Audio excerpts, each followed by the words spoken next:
Shalom saudara-saudara yang dikasihi oleh Tuhan. Relasi-relasi yang kita miliki di dalam dunia mempunyai tingkatan-tingkatan dan kedalaman tertentu.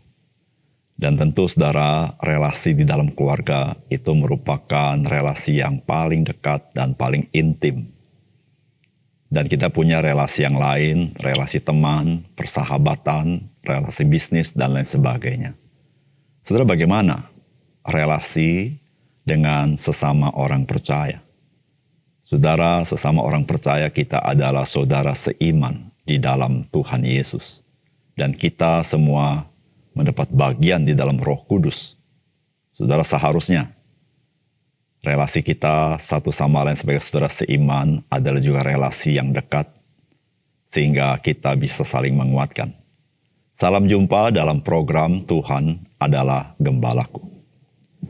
Apakah saudara memiliki kerinduan dengan saudara-saudara seiman di gereja? Saudara, jawabannya bisa iya, bisa juga tidak. Jikalau jawaban iya, pasti ada alasannya. Dan jika jawabannya tidak, juga ada alasannya. Jikalau jawaban iya, mungkin saudara memiliki persekutuan yang erat dengan saudara-saudara seiman di gereja, sehingga jika tidak ketemu, akan merasa ada rasa kurang atau rasa kangen. Tetapi, bagi saudara yang tidak memiliki persekutuan yang dekat satu sama lain, mungkin saudara juga tidak memiliki kerinduan untuk ketemu. Dan saudara, mungkin saudara mengalami itu karena saudara datang ke gereja semata-mata untuk beribadah saja. Namun bagi kita yang terlibat di dalam melayani saudara-saudara kita yang lain, dan kita menyaksikan bagaimana mereka bertumbuh, maka saya percaya kita akan merasa rindu juga berjumpa, karena perjumpaan itu menyegarkan jiwa kita, bahkan memberikan semangat kepada kehidupan iman kita. Saudara, pelayanan dan persekutuan itu sebenarnya juga membangun iman pengharapan kasih kita di dalam kehidupan kita. Karena melaluinya Kristus, dia bekerja di dalam hidup kita. Setelah mari kita membaca 1 Tesalonika pasal 2 ayat 17 sampai pasal 3 ayat yang kelima.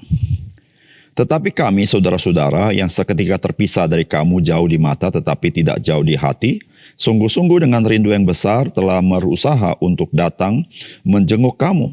Sebab kami telah berniat untuk datang kepada kamu, aku Paulus malahan lebih dari sekali. Tetapi iblis telah mencegah kami, sebab siapakah pengharapan kami atau sukacita kami atau mahkota kemegahan kami di hadapan Yesus Tuhan kita pada waktu kedatangannya kalau bukan kamu. Sungguh kamulah kemuliaan kami dan sukacita kami. Kami tidak dapat tahan lagi, karena itu kami mengambil keputusan untuk tinggal seorang diri di Athena. Lalu kami mengirim Timotius, saudara yang bekerja dengan kami untuk Allah dalam pemberitaan Injil Kristus, untuk menguatkan hatimu dan menasihatkan kamu tentang imanmu. Supaya jangan ada orang yang goyang imannya karena kesusahan-kesusahan ini. Kamu sendiri tahu bahwa kita ditentukan untuk itu, sebab juga waktu kami bersama-sama dengan kamu, telah kami katakan kepada kamu bahwa kita akan mengalami kesusahan. Dan hal itu seperti kamu tahu telah terjadi. Itulah sebabnya, maka aku karena tidak dapat tahan lagi, telah mengirim dia supaya aku tahu tentang imanmu, karena aku khawatir kalau-kalau kamu telah dicobai oleh si penggoda, dan kalau-kalau usaha kami menjadi sia-sia. Saudara yang dikasihi oleh Tuhan, dari bagian firman Tuhan yang kita baca, ini merupakan perasaan Rasul Paulus terhadap jemaat di kota Tesalonika.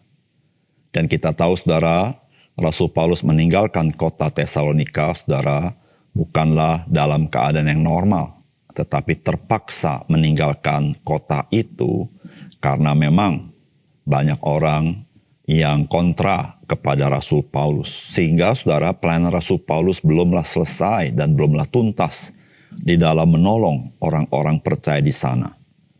Dan saudara, itulah yang disampaikan bagaimana Rasul Paulus ingin menjenguk orang-orang percaya di kota Tesalonika, namun dia tidak dapat pergi ke sana. Kemungkinan orang-orang Yahudi yang memusuhi Rasul Paulus masih berada di sana.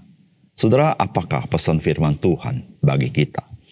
Saudara, yang pertama, buah pelayanan orang percaya itu menjadi kemuliaan bagi orang percaya ketika Kristus datang kedua kalinya.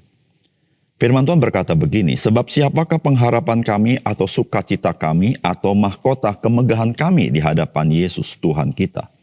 Pada waktu kedatangannya, kalau bukan kamu, sungguh kamulah kemuliaan kami dan sukacita kami. Saudara, pernahkah saudara terpikir, jikalau saudara selama hidup di dunia ini sebagai orang Kristen tidak pernah melayani, kira-kira bagaimana ketika saudara berjumpa dengan Tuhan Yesus?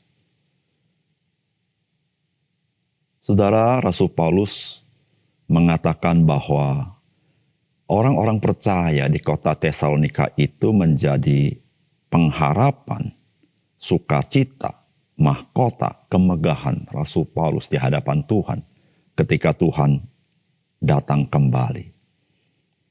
Saudara, mengapa demikian? Karena Rasul Paulus setelah ditebus oleh Tuhan, maka dia berbuah bagi Tuhan. Dan saudara, bagaimana Rasul Paulus berbuah?